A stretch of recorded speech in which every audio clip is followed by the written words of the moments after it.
용서를 구하라. 우리는 하나님의 말씀을 대할 때에 용서를 하라라는 얘기는 많이 들은 것 같습니다. 그런데 용서를 구하라 라는 말씀은 별로 듣지 못한 것 같습니다. 기독교의 신앙은 하나님께 회개하고 용서를 구함으로 인하여서 하나님과 이제 다시 교통함이 있어지는 것이 바로 기독교의 신앙이죠. 회개함이 없이 하나님 앞에 용서를 구함이 없이는 하나님께로 나아갈 수가 없습니다. 기독교의 신앙은 먼저 하나님과 화합하는 것이 굉장히 중요합니다. 그러나 그 다음에 더 중요한 것이 있습니다. 하나님과 화목된 자는 이제 사람들과 화목되어야만 하는 것입니다. 그런데 이것은 내가 하는 것이 아니라 하나님의 자녀가 되었으면 바로 그러한 담력과 권세가 주어지는 것입니다. 이것은 세상의 가치관과는 완전히 반대되는 것입니다. 실례를 들어서 우리가 교통사고가 났을 때에 우리는 먼저 가서 잘못했습니다. 괜찮으신가요? 이러한 말을 하지 않도록 배웁니다. 운전을 처음 배웠을 때에 우리가 먼저 교통사고가 났을 때 우리가 어떻게 대처해야 되느냐, 부모님으로부터 혹은 친구로부터 먼저 배우는 것이 바로 이 말입니다. 먼저 잘못했다 하지 마라. 덤터기 쓴다. 세상의 가치관은 이러한 것입니다. 저 높은 곳에서 일하시는, 국회에서 일하시는 분들로부터 아주 작은 세상, 유치원생들에 이르기까지 내가 잘못했어. 나를 좀 용서해줘. 라는 말보다는 이거 너 잘못한 거야. 봐봐. 내가 너 잘못한 거 알려줄게. 첫 번째, 두 번째, 세 번째. 이제 알겠지? 세상의 가치관은 어떻게 해서든지 간에 상대방을 이기려 드는 것입니다. 상대방의 잘못을 알려주고 그래서 그 사람이 나에게 사과할 수 있도록 이렇게 유도하는 것이 바로 세상의 가치관인 것 같습니다. 그런데 성경 말씀은 완전히 다른 이야기를 하고 있습니다. 오늘 본문의 말씀을 보니까 21절부터 26절까지의 말씀을 잘 들여다보니까 결국 이 말씀은 하나님의 자녀가 누군가와 다투었을 때에 먼저 가서 화해의 손을 내밀어라. 먼저 가서 용서를 구하라 라고 말하는 그러한 이야기로 귀결될 수 있습니다. 사람이 다투었을 때에 먼저 21절과 22절에 나오는 그러한 말씀이 우리에게 적용됩니다. 21절에 이렇게 되어 있습니다. 옛 사람에게 말한 바, 옛 사람이라는 것은 구약을 얘기합니다. 구약시대 때의 십계명은 이렇게 얘기하고 있습니다. 살인하지 말라. 누구든지 살인하면 심판을 받는다. 이것이 구약이 얘기하고 있는 것입니다. 실제적으로 지금의 세상도 마찬가지입니다. 사람을 죽이게 되면 거기에 합당한 죄의 삭스를 받게 됩니다. 우리나라 법은 초범, 처음으로 사람을 죽인 사람은 10년에 해당하는 징역에 해당합니다. 물론 감형을 받고 이렇게 하다 보면 결국 사람 처음 죽인 사람은 거의 5년밖에 살지 않지만 살인에 해당하는 분명한 삭시 있습니다. 그런데 우리나라 법이나 또 미국의 법들은 그렇게 강하지 않습니다. 실제적으로 율법은 세상의 법보다 훨씬 강합니다. 사람을 죽인 자는 심판을 받게 된다. 본문에 나오는 이 심판이라는 것은 21절에 심판, 공회, 지옥 똑같은 이야기로 반복해서 3번 이렇게 나오게 됩니다. 25절과 26절에도 감옥에 갇히는 그러한 모습을 보여주고 있습니다. 그리고 26절에는 감옥에 갇힌 사람은 결코 그곳에서 나오지 못한다. 이렇게 말하고 있는 것입니다. 사람을 죽인 자는 사형에 해당한다고 로마서에서 사도 바울이 말합니다. 그런데 예수님은 산상수훈에서 지금 갈릴리 지역에서 사람들을 모아놓고 이 십계명을 해석해 주시는데 더욱더 강한 법을 우리에게 주십니다. 단순히 사람을 실제적으로 죽인 것뿐만이 아니라 나가라 하는 자는 공회에 잡혀가게 된다. 제가 말씀드렸다시피 히브리어로 라가는 미국에서 즐겨 쓰는 욕, F로 시작하는 욕, 또 우리나라 사람들이 많이 쓰는 18, 도그베이비 이런 겁니다. 사람이 다투게 되면 자연스럽게 욕이 나옵니다. 야.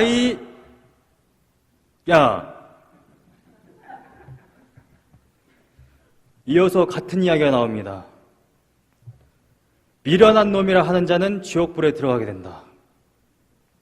형제와 다투게 되었을 때에 정말 사랑스러운 그런 언어를 사용하는 사람들은 거의 없습니다. 결국 다투게 되었을 때는 욕을 하게 되고, 야, 이 미련한 사람아, 너 때문에 이러한 일이 발생한 건 아니냐? 이렇게 욕을 하게 된다는 것이죠. 문제는 이겁니다. 형제와 다투게 되었을 때에 그 자는 심판을 받게 된다. 공회에 잡혀가게 된다. 지옥불에 들어가게 된다. 이렇게 얘기하고 있는 것입니다. 22절에 나오는 이 지옥불이라는 것은 게헨나라고 되어 있는데, 이 히브리 표현으로 흰놈의 골짜기입니다. 구약 성경에 흰놈의 골짜기는 우상을 숭배했던 곳, 쓰레기를 처리했던 곳, 시체를 태웠던 곳입니다. 밤낮으로 불이 꺼지지 않았던 곳이에요. 밤낮으로 영원히 불이 꺼지지 않는 그곳으로 들어가게 된다라는 이러한 말씀을 하고 있는 것입니다. 그런데 이 말씀을 오해하면 안 됩니다. 산상수훈은 여러분들이 형제에게 라가라 하지 않고 욕을 하지 않고 이 미련한 놈이라고 말하지 않으면 구원을 받는다, 이러한 얘기가 아닙니다. 여러분들이 아무리 형제들에게 잘해도, 아무리 욕을 하지 않아도, 아무리 다툼이 없어도 예수 그리스도의 은혜가 없으면 지옥에 들어갑니다. 이 말씀은 하나님의 자녀, 이미 천국 백성이 된 자들이 이 세상에서 어떻게 살아야 하느냐를 알려주는 예수님의 말씀입니다. 예수님은 하나님의 자녀가 이 땅에서 살아가는 동안 행복하게 살기를 원하십니다. 믿으십니까? 기쁨과 감사함이 넘쳐나는 그러한 삶이기를 원하십니다. 그래서 이 말씀을 주신 것입니다. 누가복음 11장을 보게 되면 천국이 이미 임하였다라고 말합니다. 천국이 이미 그 안에 임한 사람들은 이러한 삶을 살게 된다라는 것이지, 이러한 삶을 살아라, 그래야 너는 천국에 들어간다 라는 말씀이 아닙니다. 예수 그리스도의 힘이 아니면, 성령이 아니면 우리가 다투었을 때에 욕을 하지 않을 수가 없습니다. 죄의 습성을 가진 사람들은 다투었을 때 자연스럽게 욕이 나갑니다. 우리 오승환 목사님 계시고 유승환 전사님 계시는데, 저희 다 같이 뷰티샵에서, 뷰티 서플라이에서 오랫동안 같이 일했습니다. 그 인연으로 오늘 오신 건데, 뷰티 서플라이에서 일하다 보면 아침부터 굉장히 화가 나신 분이 계세요. 이렇게 가게를 준비하려고 이렇게 청소를 하고 있는데 들어오자마자 막 화를 내시는 그러한 분들이 계십니다. 그 화를 아무 이유 없이 당하게 되면 저도 때때로, 다른 분들은 어떻게 생각하실지 모르겠지만 제 딴에는 한 10번 참고 한 번 저도 화를 내는 겁니다. 도대체 왜 화를 내는 거니? 왜 소리를 지르는 거니? 아침부터 술 마셨니? 거의 제정신이 아닌 분들이 많이 계십니다. 그런 분들을 겪다 보면 저도 죄의 습성이 아직 남아있기 때문에 저도 똑같이 이렇게 나오는 경우가 발생합니다. 제가 바로 그때에 만약에 아침부터 제가 하나님을 예배하는 그러한 삶, 만약에 하나님과 교제하는 그러한 삶이 아침부터 있었다고 한다면 아마 그 영혼을 잘 하나님께로 오히려 인도했을지도 모르겠습니다. 그런데 아침에 일어나자마자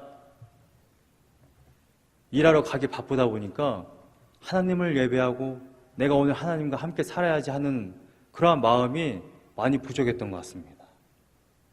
오늘 본문을 보게 되면 23절에 이러한 말씀이 있습니다. 결론적으로 예수님이 이렇게 말씀하고 계신 것입니다. 그러므로 예물을 제단에 드리려다가 거기서 내 형제에게 원망 들을 만한 일이 있는 것이 생각나거든. 우리는 그저 우리 혼자서, 우리 스스로, 나 혼자 사는 삶을 살게 된다면, 내가 어떤 형제에게 어떤 아픈 마음을 주지 않았는가? 내가 어떤 자에게 상처를 주지 않았는가? 이러한 생각이 들지 않습니다. 예배를 드릴 때에 하나님과 함께하는 삶을 가졌을 때에 바로 이러한 생각이 들 수 있다는 것입니다. 여러분 안에 성령이 계십니까? 여러분 안에 예수님이 계십니까? 그렇다고 하면 예수님은 끊임없이 여러분들을 주관하시고 여러분들의 삶을 이끌어 가십니다. 바로 그러할 때에 예수님의 힘으로 말미암아 내가 지금 어느 곳에서 뭔가 잘못하고 있구나, 내가 하나님의 뜻대로 살지 못하고 있구나 라는 생각을 할 수 있다는 것입니다. 24절에 이어서 이렇게 되어 있습니다. 예물을 제단 앞에 두고 먼저 가서 형제와 화목하고 그 후에 와서 예물을 드리라. 이 말씀을 제가 읽었을 때 사실 약간 충격이었습니다. 저는 신학교에서 이렇게 배웠습니다. 인간이 왜 창조되었는가? 하나님을 예배하기 위해서 창조되었다. 이렇게 배웠습니다. 이사야 43장 7절을 보게 되면 이러한 말씀이 있습니다. 내 이름으로 불려지는 모든 자, 곧 내가 내 영광을 위하여 창조한 자를 오게 하라. 그를 내가 지었고 그를 내가 만들었느니라. 하나님은 자신의 영광을 위하여서 인간을 창조했다라는 것입니다. 하나님을 예배하기 위해서, 하나님의 영광을 위하여서 인간을 창조했다라는 것이죠. 그렇다면 하나님의 자녀들의 가장 처음 되는 덕목이 무엇입니까? 가장 처음 되는 계명이 무엇입니까? 하나님을 예배하는 것이죠. 그런데 오늘 본문의 말씀은 예배보다 더 중요한 것이 있는 것처럼 말합니다. 지금 갈릴리 지역에 모여있는 사람들에게 이 말씀을 하고 있습니다. 예물을 드리러 예루살렘 성에 올라갔는데 예루살렘 성에 올라가서 예물을 번제단에 희생제사를 드리려고 길을 서서 길을 줄게 서서 기다리다가 그러고 있는 중에 누군가에게 내가 상처 준 것이 생각이 난다면 다시 돌아와서 그 형제에게 먼저 용서를 구하고 화해해라, 이러한 말씀입니다. 갈릴리 지역에서 예루살렘 성전까지의 그 직선거리가 110마일이라고 합니다. 110마일, 170km 되는 거리입니다. 그런데 예루살렘 성전까지 그 가는 길에는 사마리아 성이라고 있습니다. 유대인들은 사마리아 성을 통과할 수가 없습니다. 통과할 수가 없는 것이 아니라 통과하지 않습니다. 왜냐하면 그 사마리아인들은 굉장히 이 시대에는 개처럼 취급받는 그런 사람들이었습니다. 예를 들자면 이런 것이죠. 뉴욕에 여행을 갔는데 저희가 할렘가는 통과하지 않습니다. 마치 그런 것과 같습니다. 그래서 이 사마리아 성을 통과하지 않기 위해서 돌아가게 되었을 때에 그 거리가 얼마만큼 되느냐? 이 학자들은 이렇게 얘기합니다. 약 230km. 230km를 걸어가려면 대략 10여일이 소요됩니다. 제가 계산을 해보니까 이렇습니다. 군대 나오신 분들이 많이 계시지만 군인들이 행군을 할 때에 아침에 일어나서 아침을 먹고 어느 지점에 도착해서 저녁을 먹기까지 걸어가는 그 거리가 대략 군인의 속도로 30km에서 33km 정도 됩니다. 빨리 걸으면 35km까지도 걷죠. 만약에 일반 사람이 하루에 30km를 꾸준히 걷는다고 치면 빨리 도착하면 8일, 오래 걸리면 10일입니다. 10일을 걸어서 예루살렘 성에 도착했어요. 그리고 희생제사를 드리기 위해서 그 긴 줄을 기다립니다. 이제 하나님께 내 희생제사를 드려서 하나님 앞에 예배를 드리고 제사함을 받아야지 하고 있는데 생각해보니 내가 갈릴리 지역에서 누군가가 다퉜지, 내가 그자와 화해를 하지 못했지, 내가 다시 가서 그자와 먼저 화해를 한 이후에 와서 예배를 드려야 되겠다. 지금 예수님은 이 말씀을 하고 있는 것입니다. 예배보다 더 중요한 것은 없습니다. 그런데 예배를 하나님께 드릴 때에 누군가와 걸림이 있다고 한다면 그 예배는 하나님께서 받으시지 않는다라고 말하고 있는 것입니다. 여러분들도 아마 뭐 부부 간에 또한 뭐 친구 간에 또 다른 분들 간에 어떤 다툼이 있었을 때에 하나님 앞에 나와서 기도하는 것, 예배하는 것이 쉽지 않다라는 것을 아마 이미 많이 경험을 하셨을 것입니다. 제가 2006년도에 예수님을 만났는데 그때 당시에는 왜 그런지 모르겠지만 꼭 예배를 드리러 가는 그 짧은 시간, 뭐 10분, 15분 되는 그 시간 동안 차 안에서 아내와 엄청 다툽니다. 왜 그런지 모르겠어요. 지금 기억도 나지 않습니다. 별일도 아닌데 엄청나게 싸우게 돼요. 그러고서 교회를 가게 되면 뭐 예배가 당연히 안 되죠. 뭐 표정도 뭐 아주 안 좋고 또 사람들 간에 인사하기도 굉장히 힘들어지고 제가 실제적으로 이러한 일이 한 번 있었습니다. 제가 찬양 인도를 할 때에 찬양 인도를 막 시작하자마자 굉장히 울었던 적이 있어요. 어떠한 일이었냐면 제가 찬양 인도를 시작한 지 얼마 안 되었을 때였는데 찬양 인도를 하기 전에 최소한 10분이나 15분 전에는 찬양단이 기도를 해야 되는데 다 떠들고 놀고 있는 거예요. 나는 찬양 인도가 처음이라 막 두렵고 떨리는 마음과 또 하나님께서 나를 만져주셔야 되는데 그러한 생각이 있는데 막 떠들고 뭐 난리가 난 거예요. 뭐 5분 전까지 예배드리기 5분 전까지. 그리고 제가 막 화를 냈습니다. 정말 심하게 화를 냈어요.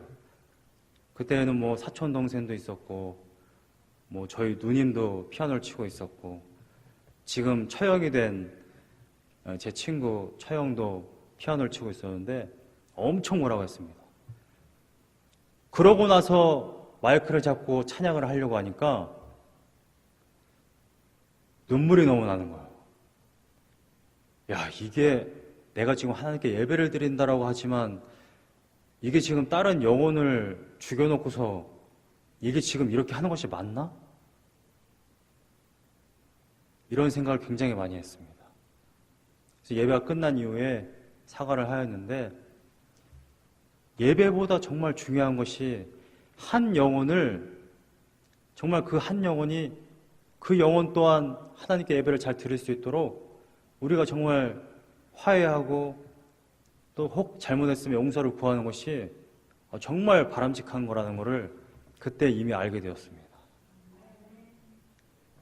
근데 많은 이들이 누군가가 나한테 사과를 하면 그래 내가 한번 생각해보고 용서를 해줘야지 라고 생각은 해도 자신이 잘못한 것은 별로 생각을 안 하는 것 같습니다. 먼저 가서 용서를 구해야 하는 것이 바로 그리스도인들의 덕목인 줄로 믿습니다. 제가 텍사스에 있을 때에 거기 섬겼던 목사님이 한번 이러한 예화를 드신 적이 있습니다. 영화 밀양 보셨나요?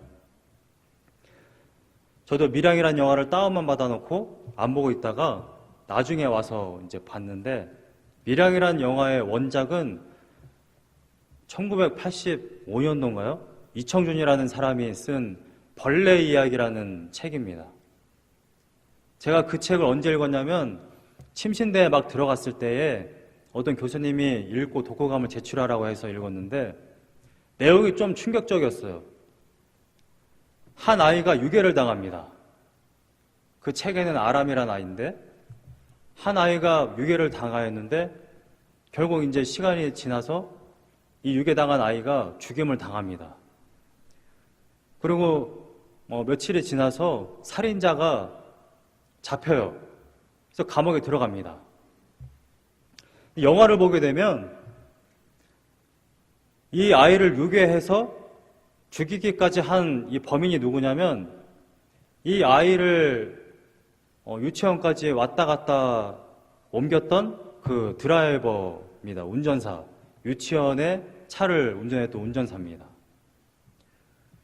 근데 그 일이 있고 나서 이 영화의 주인공은 전도연 그 영화 배우인데 이 영화 배우 전도연이 그 극 중에서 굉장히 힘들어합니다.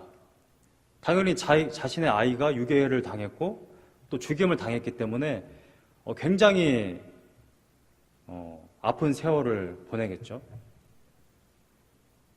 그런데 다행히 주변에 많은 사람들이 그리스도인이었어요. 그래서 그리스도인들이 계속 찾아와서 막 교회도 데리고 가고 막 구역 예배도 드리고 하면서 점점 회복됩니다. 그리고 점점 회복되니까 전도연 씨가 내가 이제 하나님 앞에 용서를 받았으니 내가 감옥에 가서 그 사람을 만나 내가 그 사람을 용서해야지 라는 생각이 들었다고 합니다. 그래서 감옥을 갔어요. 근데 문제는 여기서 발생합니다. 감옥에 가서 이 사람을 용서하려고 했는데 면회를 나온 이 사람이 얼굴에 해와 같이 밝은 거예요. 아니, 이 사람이 지금 내 딸을 유괴해서 죽이기까지 했는데 당연히 표정이 그 죄로 인해서 굉장히 막 힘들어하고 어두울 텐데 굉장히 표정이 밝은 겁니다. 그래서 사람들이 물어봤죠. 아니, 어떻게 이렇게 얼굴 색이 좋습니까? 그러니까 이 사람이 그런 말 하는 거예요. 저는 이미 하나님 앞에 용서를 받았습니다. 그 말을 들은 이 국중에 이 유괴당했던 하나의 엄마가 완전히 충격을 받은 거예요. 아니, 내 아이가 죽었고 지금 내가 먼저 용서를 해서 이 사람이 용서함을 받고 그래야 되는데 자기는 혼자서 하나님 앞에 용서받았다고 저렇게 좋아하다니. 성경을 보게 되면 사도 베드로에게 이렇게 말합니다. 마태복음 16장 19절 또 나옵니다. 마태복음 18장 18절 똑같은 이야기가 똑같이 나오는데 사도 베드로에게 천국 열쇠를 주노니 땅에서 매이면 하늘에서 매이고 땅에서 풀면 하늘에서도 풀린다. 우리는 사람은 다 죽여놓고 교회 와가지고 하나님 죄송합니다 하면은 다 해결되는 줄 압니다. 저도 가끔 정말 가끔 정말 부부싸움을 할 때에 부부싸움을 딱 하고 나서 하나님 앞에 나와서 기도합니다. 근데 제가 기도하는 것은 주님 저를 용서해 주세요 라거나 주님 제 아내의 입술을 통하여 저에게 사과하게 해주세요 라는 기도를 하지는 않습니다. 기도를 한 이후에 제가 하나님께 바라는 것은 단 한 가지입니다. 용기를 주세요. 잘잘못을 떠나서 한 영혼이 실족해 있는데 내가 그것을 화해할 수 있고 손을 내밀 수 있고 용서를 구할 수 있는 용기를 저에게 주시옵소서 기도합니다. 문제는 이겁니다. 때로는 내가 그러한 마음이 들어서 와서 기도라도 해요. 근데 때로는 내가 이제 이번은 내가 도저히 못 참겠어. 내가 끝까지 버티리라. 제 부부 저희 부부가 결혼한 지 이제 7년 정도 되었는데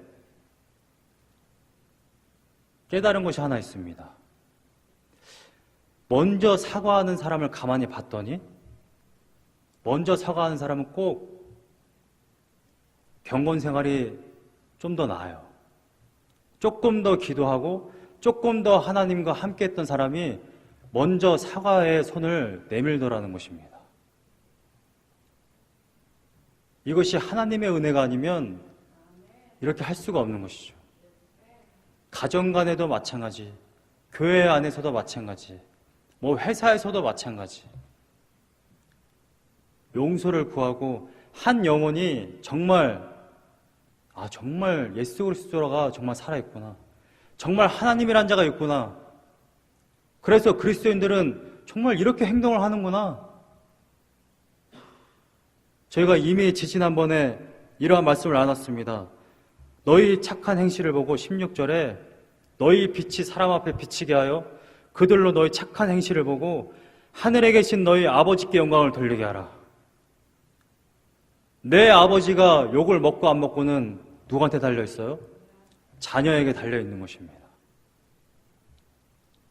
우리는 하나님의 은혜로 말미암아 그 십자가의 은혜로 말미암아 구원함을 받았는데 여전히 죄의 습성으로 말미암아서 여전히 내가 살아서 내가 용서를 구하다니 누가 잘못을 했는데 이렇게 생각할 때가 너무나도 많다는 것입니다. 꼬치꼬치 캐물어서 이기면 정말 마음이 좋냐는 거예요. 교회가 또 그리스도인들이 영혼들을 살리는 데 앞장서고 영혼을 하나님께로 인도하는 데 앞장서야 되는데 요즘에 많은 교회들이 세상 사람들과 똑같이 하는 모습을 많이 본다는 것입니다.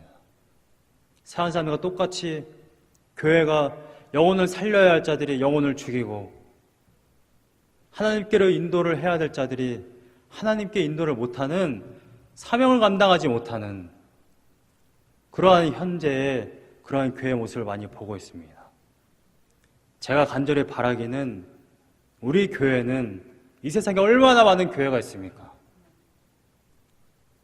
세상에 많은 교회들이 있지만 우리 교회는, 최소한 우리 교회는 정말로 사명 감당하는, 정말로 많은 영혼들을 하나님께로 인도하는, 예수 그리스도의 그 생명을 전하는 그러한 교회가 되기를 간절히 소망합니다. 궁극적인 목적은 내가 용서를 구하고 내가 먼저 손을 내밀므로 인하여서 바로 하나님의 자녀가, 바로 여러분들이 이 세상 살아갈 때에 항상 평안하고 항상 기쁨으로 살아갈 수 있는 귀한 하나님의 자녀들이 되기를 간절히 소망합니다.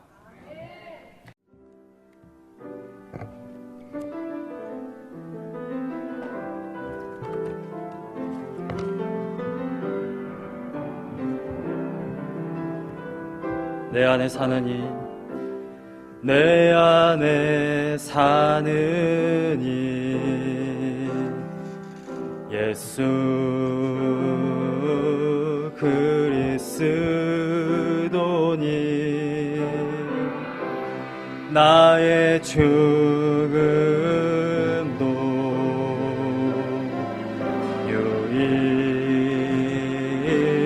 유익함이라. 내 안에 사는 이, 내 안에 사는 이 예수 그리스도니 나의 죽음도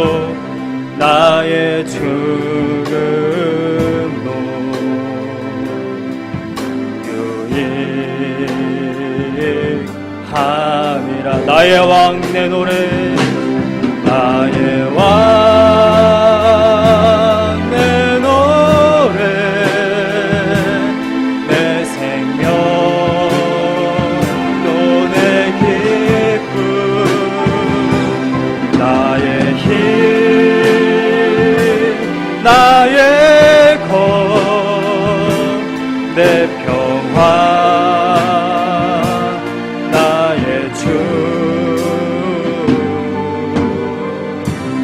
내 안에 사는 예수 그리스도니 나의 죽음도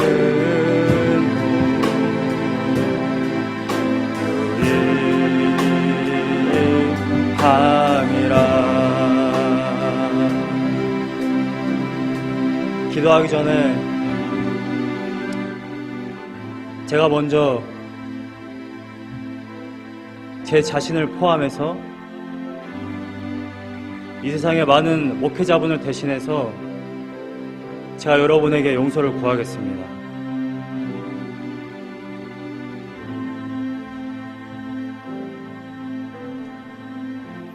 신방을 하고 많은 성도님들의 얘기를 들어보면 교회에서 또 목회자분들로 인하여서 참 많은 상처를 받으신 것 같습니다.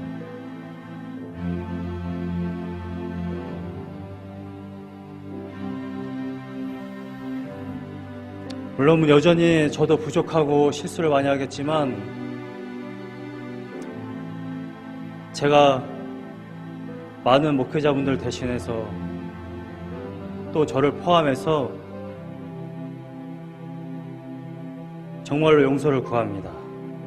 이후로는 그래서 목회자나 교회 때문에 더 이상 실망하거나 목회자 뭐 다 똑같지, 교회 다 똑같지 뭐, 그래서 또 경계하고 여전히 마음을 못 열고 합심하는데 합심하지 못하는 것이 아니라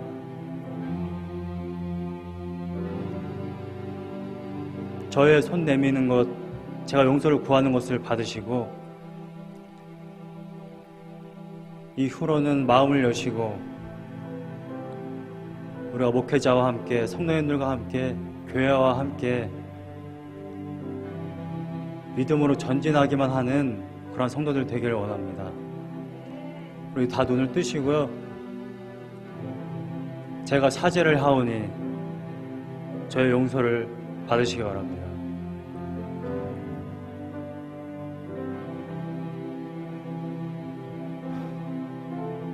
진심으로 죄송하다는 마음을 전합니다.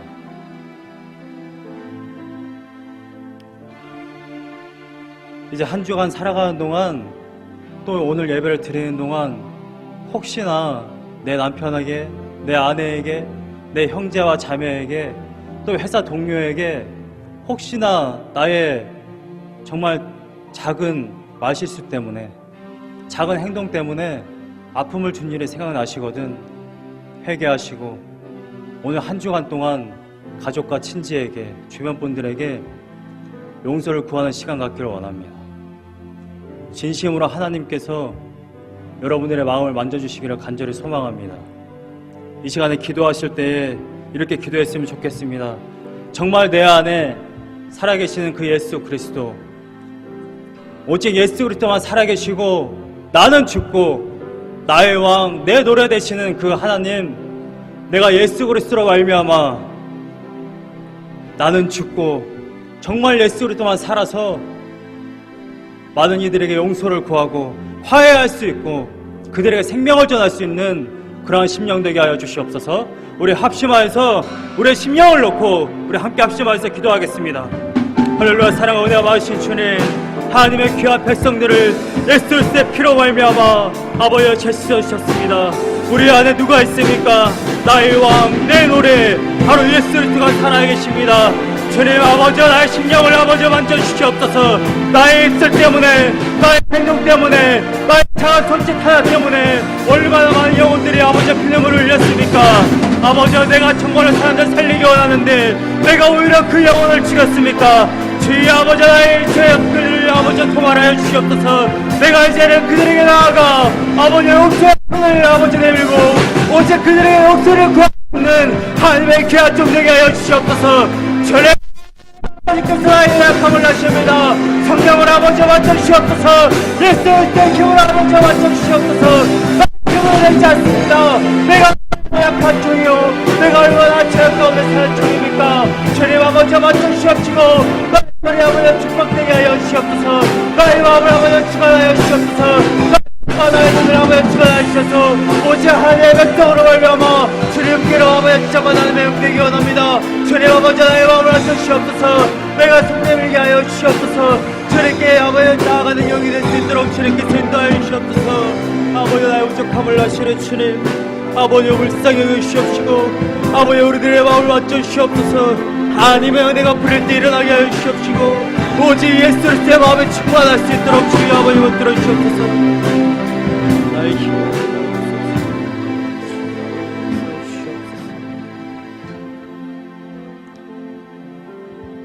사랑과 은혜가 많으신 주님,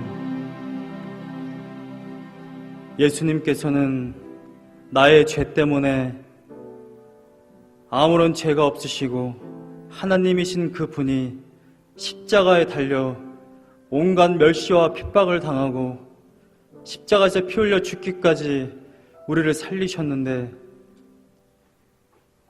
내가 또다시 예수 그리스도의 피로 산자가 된 자들에게 고통을 주고 아픔을 주고 상처가 준 일이 너무나도 많습니다. 또다시 예수 그리스도가 이 땅에 내려와 십자가에 달려 돌아가셔야 내가 그것을 목격해야지만이 우리가 다시 하나님의 자녀로 된 권세로서 살아갈 수 있겠습니까? 아버지여, 우리 안에 성령을 부어주셨고 예수 그리스도가 우리 안에 있사오니 아버지, 이제는 내가 죽고 예수 그리스도만 살아 많은 이들의 상처를 어루만지고 그들에게 손을 내밀고 그들에게 용서를 구하고 그들을 보듬을 수 있는 하나님의 진짜 귀한 자녀가 되게 하여 주시옵소서. 사람들을 살리는 일에 헌신하게 하시고 죽이는 것이 아니라 오직 하나님께로 인도하는 귀한 자녀 되기 원합니다. 부족하고 연약하지만 이 종에게 또한 우리들에게 성령을 물부터 부어주셔서 남은 인생 살아가는 동안 오직 하나님의 사랑을 전하고 예수 그리스도의 마음을 전하고 그것을 나타낼 수 있는 하나님의 귀한 종 되게 하여 주시옵소서. 귀한 자녀들 되게 하여 주시옵소서. 귀한 성도들 되게 하여 주시옵소서. 우리가 찬양할 때에, 기도할 때에, 예배 드릴 때에, 사람들을 만날 때에, 성찬식을 할 때에 우리가 단지 의식만, 단지 하나님께서 하라고 한 것만 하는 것이 아니라 정말로 그 안에 우리들의 마음을 담아 하나님을 정말 사랑하고 이웃을 진심으로 사랑할 수 있는 귀한 심령들 되게 하여 주시옵소서. 하나님께서 한 주간도 하나님의 은혜로 이끄시고 붙잡아 주실 것을 믿사오며 예수님의 이름으로 기도하였습니다.